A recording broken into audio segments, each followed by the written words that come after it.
तीरंदाजी में भारत ने एक और गोल्ड हासिल कर लिया है। आज तीरंदाजी में एक गोल्ड और एक ब्रोंज मेडल भारत को मिला है। वी ज्योति सुरेखा ने गोल्ड मेडल जीता है तीरंदाजी में। तीरंदाजी कंपाउंड इवेंट में उन्होंने गोल्ड हासिल किया है। वहीं अदिति गोपीचंद को तीरंदाजी में ही ब्रोंज मेडल मिला है। तो तीरंदाजी कंपाउंड इवेंट में अदिति को भी ब्रोंज मिला है। तो 2 मेडल्स। सुबह सुबह एक अच्छी खबर, एशियन गेम्स से भारत के लिए एक गोल्ड और एक ब्रोंज वो भी तीरंदाजी में मिला है। दोनों लड़कियों ने कमाल यहां पर कर दिखाया। और कुल भारत का अगर टैली देखें तो अब तक 23 गोल्ड भारत ने जीत लिए हैं। भारत को अब तक कुल 97 मेडल मिले हैं।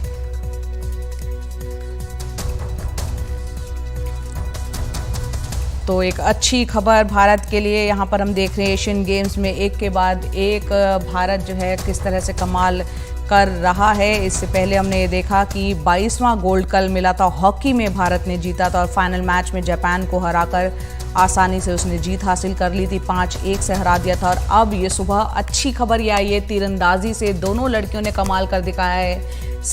यहाँ पर जो पहला गोल्ड हासिल यहाँ पर किया है जिसमें हमारी खिलाड़ी तीरंदाजी में वी ज्योति सुरेखा ने ये गोल्ड मेडल हासिल किया है। वहीं दूसरी तरफ तीरंदाजी कंपाउंड इवेंट में ही अदिति गोपीचंद को ब्रोंज मेडल हासिल हुआ है।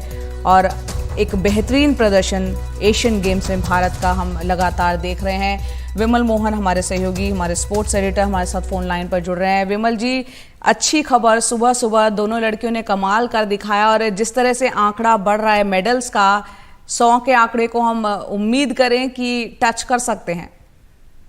तो आप बिल्कुल उम्मीद कर सकती हैं और अगले 1-2 घंटे में ये पक्का हो जाएगा, क्योंकि आर्चरी में 2 मेडल आएंगे।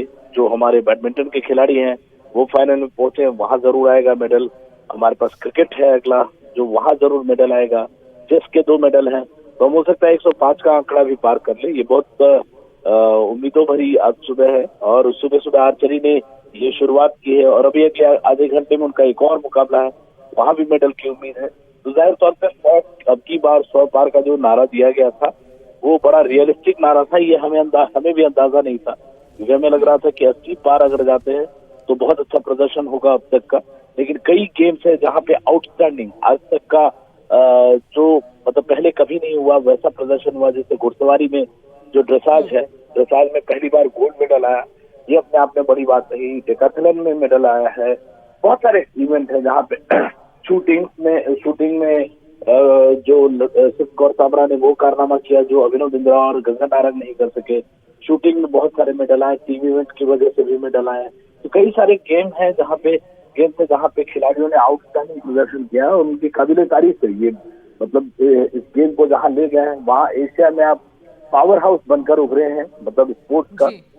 ठीक है, चाइना और दक्षिण कोरिया आपसे आगे हैं और वो पहले भी काफी आगे रहते थे, लेकिन इस बार हम 8वें से 4थे नंबर पर पहुंचते हुए दिखाई दे रहे हैं। एक आध अंक अगर हम नीचे भी खिसकते हैं तो 5वें नंबर पर, और ये बहुत बड़ी कामयाबी होगी, बहुत बड़ी कामयाबी। और इसमें कई खिलाड़ियों के आपने इंटरव्यूज किए हैं, आपने देखा है कि किन हालातों से जूझते हुए, संघर्ष करते हुए वो यहाँ तक पहुंचे हैं और भारत का नाम रोशन किए हैं, गोल्ड मेडल और तमाम मेडल्स जीते हैं और भारत को इस मुकाम पर लेकर आए हैं।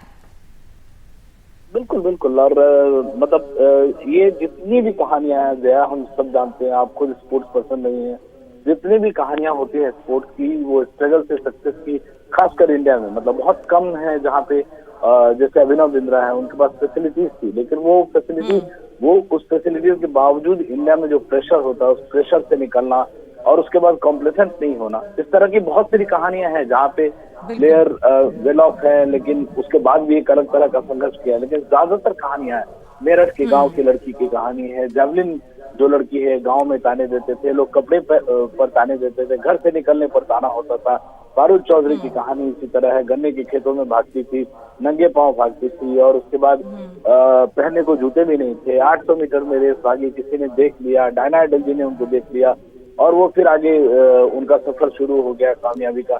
तो इस तरह से बहुत सारी कहानियां हैं, क्योंकि मैं मतलब फील्ड में इन लोगों से मिलता हूँ, मतलब हम लोग फुट सोल्जर की तरह, तो मुझे अंदाजा है कि कहाँ से हम सब जानते हैं कि गांव से आप अपने डिस्ट्रिक्ट में अच्छा करने में कितना कंपटीशन है, डिस्ट्रिक्ट के बाद आप स्टेट में जाते हैं, स्टेट के बाद नेशनल में, और नेशनल के बाद इंटरनेशनल और एशिया में बेस्ट होना बहुत बड़ी बात है। जी, बहुत बड़ी बात है। और जो कामयाबी इन तमाम खिलाड़ियों ने भारत को हासिल करवाई है और एक नाम रोशन किया है, इसके लिए सभी बधाई के पात्र हैं। बहुत बहुत शुक्रिया विमल जी, ये तमाम जानकारी के लिए। तो एक अच्छी खबर, एशियन गेम्स से भारत को आज 2 मेडल मिले हैं। तीरंदाजी में कंपाउंड इवेंट में यहाँ पर गोल्ड मेडल हासिल हुआ है, साथ ही ब्रोंज मेडल भी मिला है।